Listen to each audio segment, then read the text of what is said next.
के साथ आज एक इंतहाई महत्वपूर्ण इंडिया के पॉलिटिकल एनालिस्ट और ब्रॉडकास्टर ओसीएन नेटवर्क के सीईओ जनाब ओमकार चौधरी साहब जुड़े हैं। नमस्ते चौधरी साहब, बहुत धन्यवाद आपका, आपने इतनी रात को वक्त निकाला हमारे लिए। Welcome to radio Himalaya news.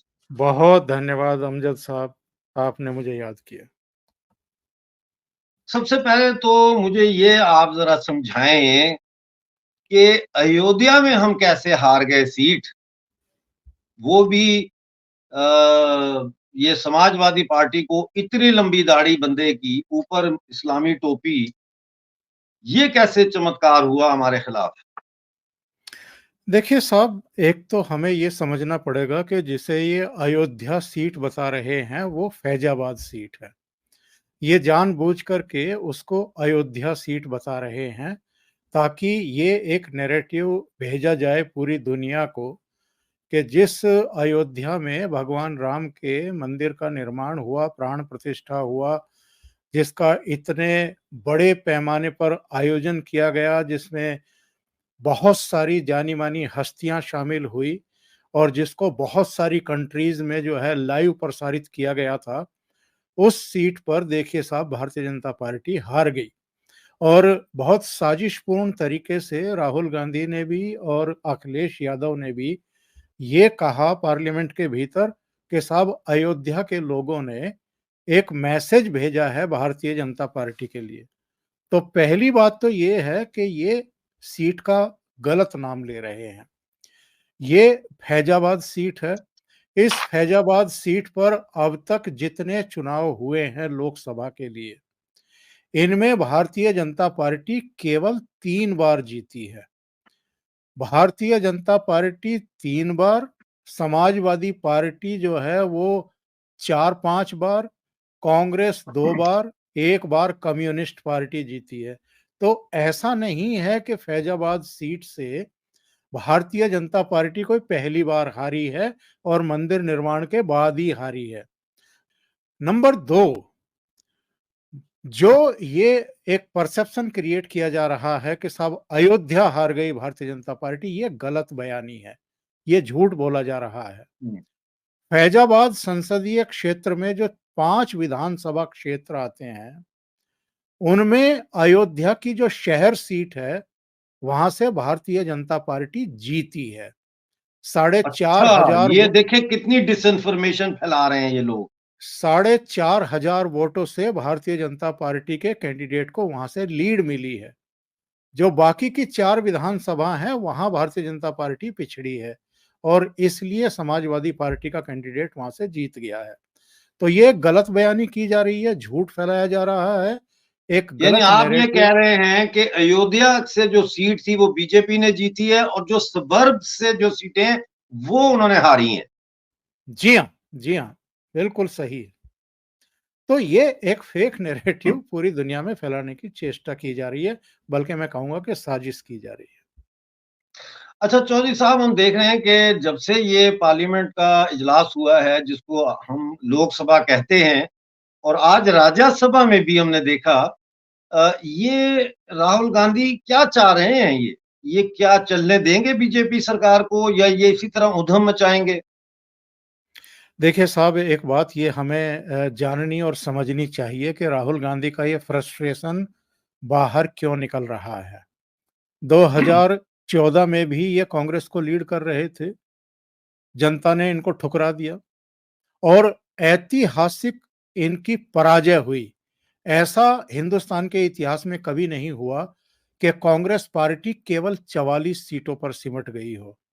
2019 में 5 साल बाद नरेंद्र मोदी की पार्टी को फिर बहुमत मिला और इंडिपेंडेंटली 303 सीटें मिल गई और कांग्रेस का क्या हश्र हुआ, केवल 52 सीटों पर सिमट गई। तीसरा चुनाव अब 2024 का, इसमें क्या हुआ, नरेंद्र मोदी को बहुमत मिल गया, एनडीए को बहुमत मिल गया, वो तीसरी बार भी प्रधानमंत्री बन गए और एक हिस्ट्री क्रिएट कर दी उन्होंने। हिस्ट्री इस मायने में क्रिएट कर दी कि 60 साल बाद, नेहरू के बाद, कोई ऐसा दूसरा प्रधानमंत्री है जो निरंतरता में तीसरी बार जिसने ओथ ली है और जिसने प्राइम मिनिस्टर का ऑफिस संभाला है। और तीसरी बार कांग्रेस पार्टी 3 फिगर में भी नहीं पहुंच पाई, 99 पर अटक गई। राहुल गांधी की हैट्रिक बनी है फेल होने की और जनता द्वारा ठुकराए जाने की। तो मिर्जा साहब, आप भी जानते हैं, जब देश की जनता किसी को 3-3 बार ठुकरा दे तो कई बार उसका मानसिक संतुलन गड़बड़ा जाता है।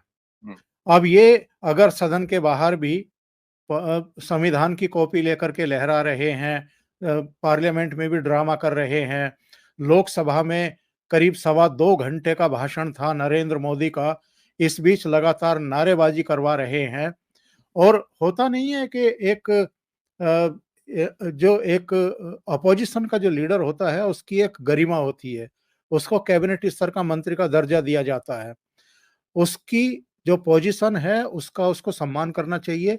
पार्लियामेंट की भी एक गरिमा है, एक मर्यादा है, एक स्टेटस है, उसका भी सम्मान करना चाहिए। और जो देश का तीसरी बार चुना हुआ नेता है उसका भी सम्मान करना चाहिए। अपोजिशन के सभी नेताओं को, सभी पॉलिटिकल पार्टियों के नेताओं को बोलने का पूरा मौका मिला है।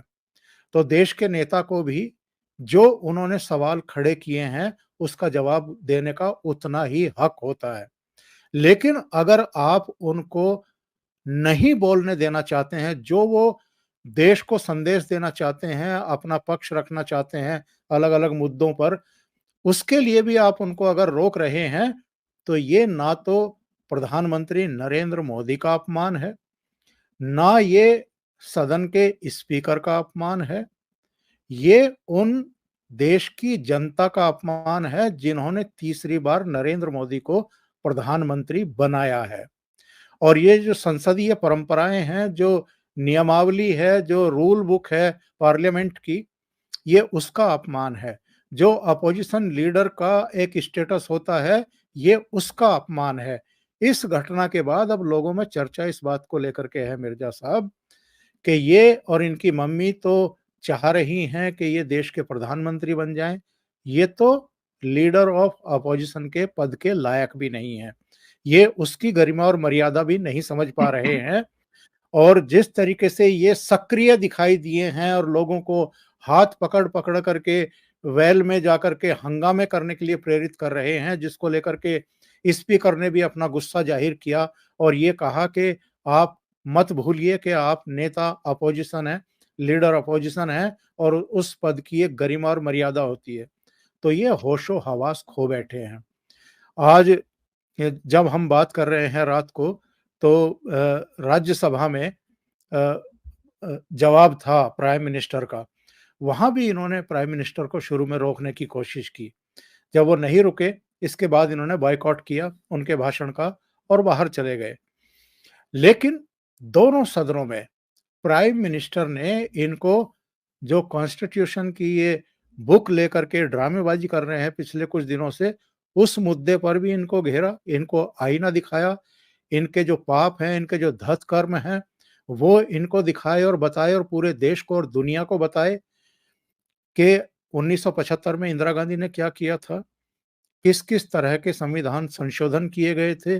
जो 38वां, 39वां और 42वां संशोधन था, उसमें किस तरीके से जो हमारे कॉन्स्टिट्यूशन की जो मूल आत्मा थी, जो सोल थी, उसको किस तरीके से नष्ट किया गया था और समय-समय पर कांग्रेस ने संविधान का किस तरीके से अपमान किया है, उसकी धज्जियां उड़ाई हैं, उसका पूरा ब्यौरा दिया है।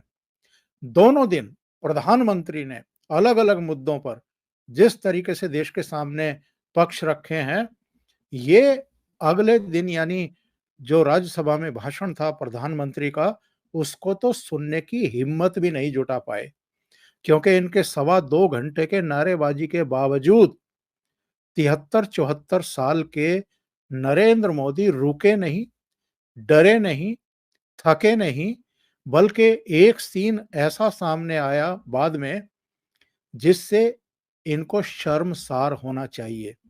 उन्होंने अपना भाषण बीच में रोका लोकसभा में और उनके ठीक सामने वेल में खड़े होकर के ये जो नारेबाजी कर रहे थे कांग्रेस के और दूसरे दलों के सदस्य, उनमें से एक के कंधे पर हाथ रखा और अपना पानी का गिलास उठा करके उसको दिया कि आपका हलक सूख गया होगा, आप ज़रा पानी पी लीजिए। ये होता है नेता, जो नरेंद्र मोदी ने पार्लियामेंट में दिखाया है। ये नहीं जो एक वो गली के गुंडे की तरह का व्यवहार राहुल गांधी करते हुए दिखाई दे रहे हैं। ना अपोजिशन की लीडरशिप का ख्याल, ना अपने खानदान का ख्याल, जिसमें 3 प्रधानमंत्री हुए हैं, जवाहरलाल नेहरू, इंदिरा गांधी और राजीव गांधी इनके पिताजी। उनकी भी गरिमा, उनकी भी मर्यादा है, उनकी भी एक साख है, इस खानदान की भी एक साख है, उसको तो कम से कम मिट्टी में मत मिलाओ। तो ये जिस तरह से अब पाकिस्तान टीवी चैनल हैं वो बड़ा दिखा रहे हैं राहुल गांधी को और बड़ा प्रमोट कर रहे हैं कि देखो जी राहुल गांधी जो है वो बोल रहा है पार्लियामेंट में और उसने कॉर्नर कर दिया बीजेपी को और ये सारा। तो क्या आप समझते हैं कि ये सिलसिला अब ऐसे ही चलेगा या इस बदतमीजी को रोकने के लिए कोई पार्लियामेंट के अंदर कोई ऐसे रूल बुक है या कैसे इसको आप रोके? ये तो देखिए ना, बात ही नहीं करने दे रहे, बदतमीजी कर रहे हैं, मुद्दों पे आ ही नहीं रहे। ये तो एक किस्म का ऐसे लगता है जैसे इनको प्लांट किया गया है वहां पे इसी काम के लिए कि आपने बीजेपी के लोगों को बोलने नहीं देना और इंटरनेशनल मीडिया के ऊपर हमने दिखाना है कि मोदी जी की पॉपुलैरिटी कम हो गई है, मोदी जी को तो बोलने नहीं दिया जा रहा। पहले आते हैं जो आपने पाकिस्तान के मीडिया की बात की है। देखिए, पाकिस्तान का मीडिया और पाकिस्तान के जो लोग हैं वो किस ज़हनियत के साथ प्रधानमंत्री नरेंद्र मोदी को लेते हैं या उनकी कामयाबियों से जलते भुनते हैं। और चुनाव के दौरान भी जो फवाद चौधरी का बयान आया था, कुछ दूसरे लोगों बिल्कुल, बिल्कुल। के दिल की जो है वो बातें सामने आई थी कि साहब किसी भी कीमत पर नरेंद्र मोदी को रोको और हाँ, इसके लिए जो है राहुल गांधी को लेकर के आओ, तो वो तो उनकी जो तमन्ना थी वो तो किसी से अब दबी छिपी है नहीं। तो वहाँ का मीडिया क्या कहता है, क्या नहीं कहता है, मीडिया के ही बहुत सारे हमारे वहाँ के जो दूसरे मित्र हैं, वो तो प्रधानमंत्री की लीडरशिप की तारीफ भी करते हैं। बिल्कुल जब सही बात है। चंद्रयान जब चंद्रयान वहाँ लैंड किया चंद्रमा पर, या दूसरी तमाम उपलब्धि, जी20 सम्मेलन, जितना भी हम 5th लार्जेस्ट इकोनॉमी हुए हैं, यहाँ तक कि जम्मू कश्मीर में जिस तरीके से अमन बहाली हुई है और विकास के काम हो रहे हैं, उसको लेकर के भी अब वहाँ बहुत पॉजिटिविटी बहुत एक बड़े मीडिया के हिस्से में दिखाई दे रही है। और नरेंद्र मोदी की लीडरशिप में, क़यादत में जो भारत ने तरक्की की है और आगे बढ़ा है और पूरी दुनिया में जिस तरीके से सम्मान बढ़ा है, उसकी भी वहाँ पर तारीफ होती है। तो एक तबके को हम छोड़ दें, अब आते हैं आपके दूसरे सवाल पर कि साहब राहुल गांधी जिस तरीके से वहाँ पर व्यवधान पैदा कर रहे हैं, पार्लियामेंट को नहीं चलने दे रहे हैं, नारेबाजियाँ हो रही हैं। देखिए, ये समझने की ज़रूरत है मिर्ज़ा साहब कि ये जो विशेष सत्र बुलाया गया था, ये इसलिए बुलाया गया था कि, और ये 18वीं लोकसभा का पहला सत्र है, स्पेशल सेशन है, जो आज खत्म हो गया। ये इसलिए बुलाया गया था कि जो नए पार्लियामेंट मेंबर चुने गए हैं लोकसभा के, एक तो उनकी शपथ हो जाए। नंबर 2, एक रवायत है कि जो राष्ट्रपति हैं, वो दोनों सदनों को अपना अभिभाषण देती हैं। यानी जो नई गवर्नमेंट चुन करके आई है, जो नए जॉइंट प्राइम मिनिस्टर सेशन से चुन वो खिताब करते हैं, बिल्कुल ठीक है। खिताब करते हैं और ये बताते हैं कि अगले 5 साल में इनका विज़न क्या है, इनका कार्यक्रम क्या है, ये क्या-क्या करने वाले हैं। तो ये राष्ट्रपति बता देते हैं पहले ही सेशन में अपने अभिभाषण में। फिर जो राष्ट्रपति बोलती हैं या बोलते हैं, उनके लिए एक धन्यवाद प्रस्ताव लाया जाता है और उस पर चर्चा होती है। दोनों पक्षों के लोग खुल कर के बोलते हैं। जो विपक्ष को बोलना होता है, उस नीति, उस कार्यक्रम पर वो बोलते हैं, फिर बाद में प्राइम मिनिस्टर उस पर बोलते हैं। तो ये जो पहला सेशन है, ये तो साहब आज हो गया खत्म। इस पहले सेशन की एक गरिमा थी, एक मर्यादा थी, जो सत्ता पक्ष ने बना करके रखी, अपनी तरफ से कुछ नहीं किया। अब आगे जो बजट वगैरह पेश किया जाएगा और जो अगला सेशन आने वाला है, उसमें हम देखते हैं कि राहुल गांधी और जो उनके संगी साथी हैं, वो किस तरह हंगामा करते हैं।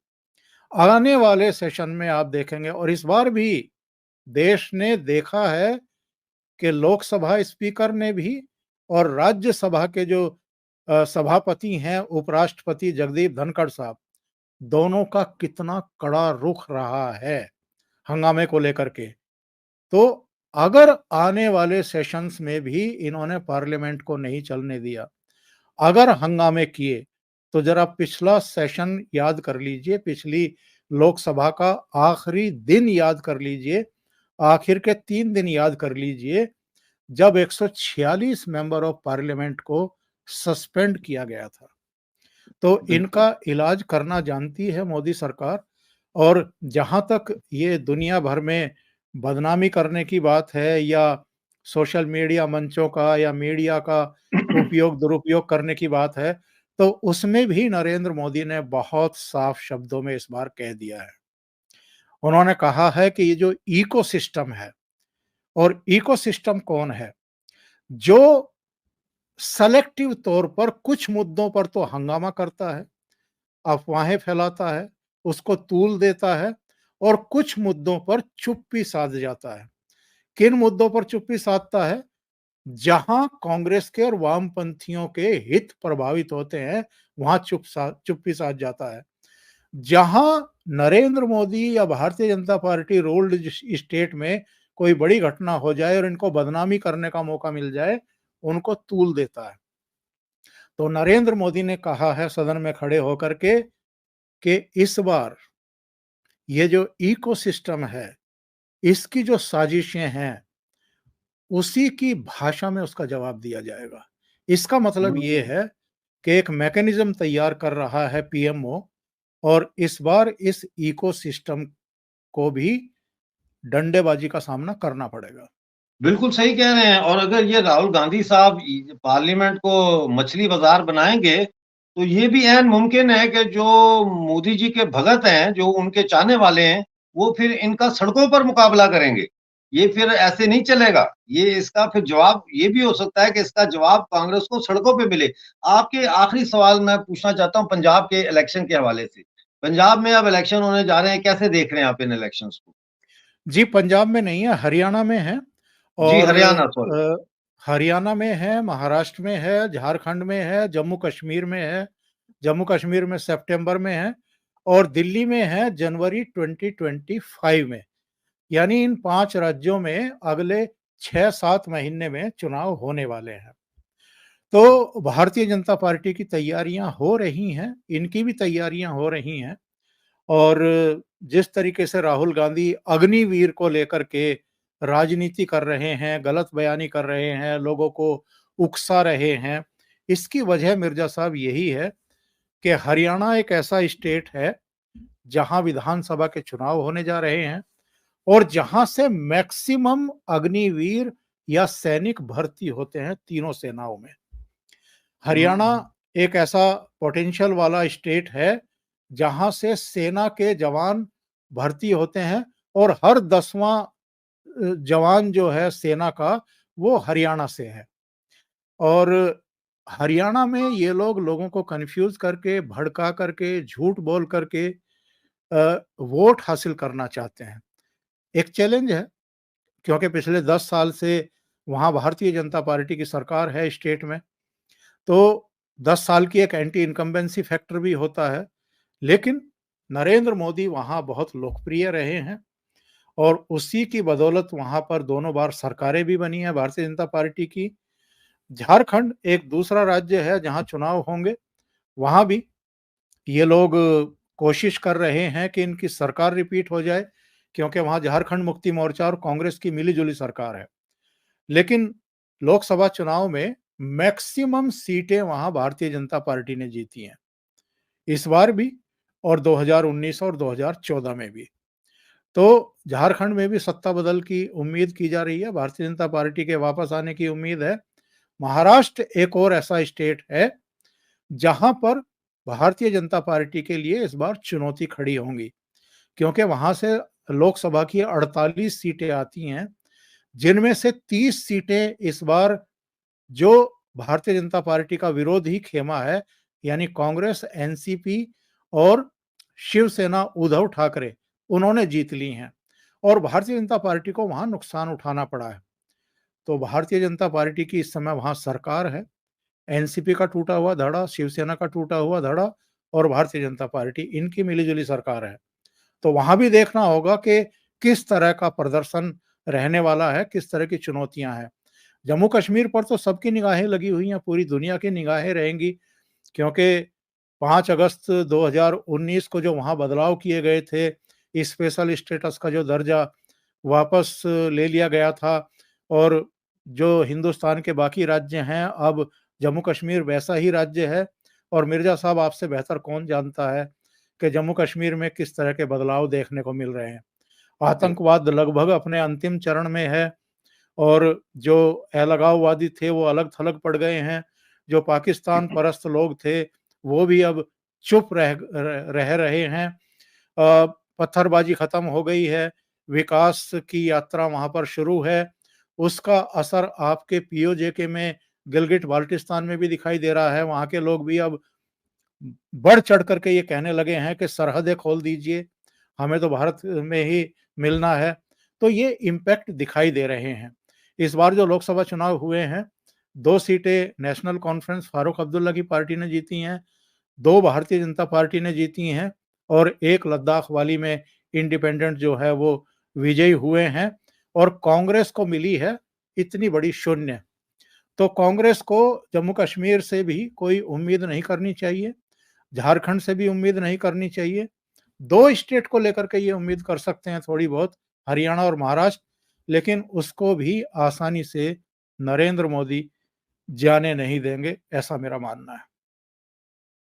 ज़बरदस्त, बहुत शुक्रिया चौधरी साहब हमारे साथ जुड़ने का। आज के शो थैंक यू में सो मच। आपका बहुत थैंक यू है।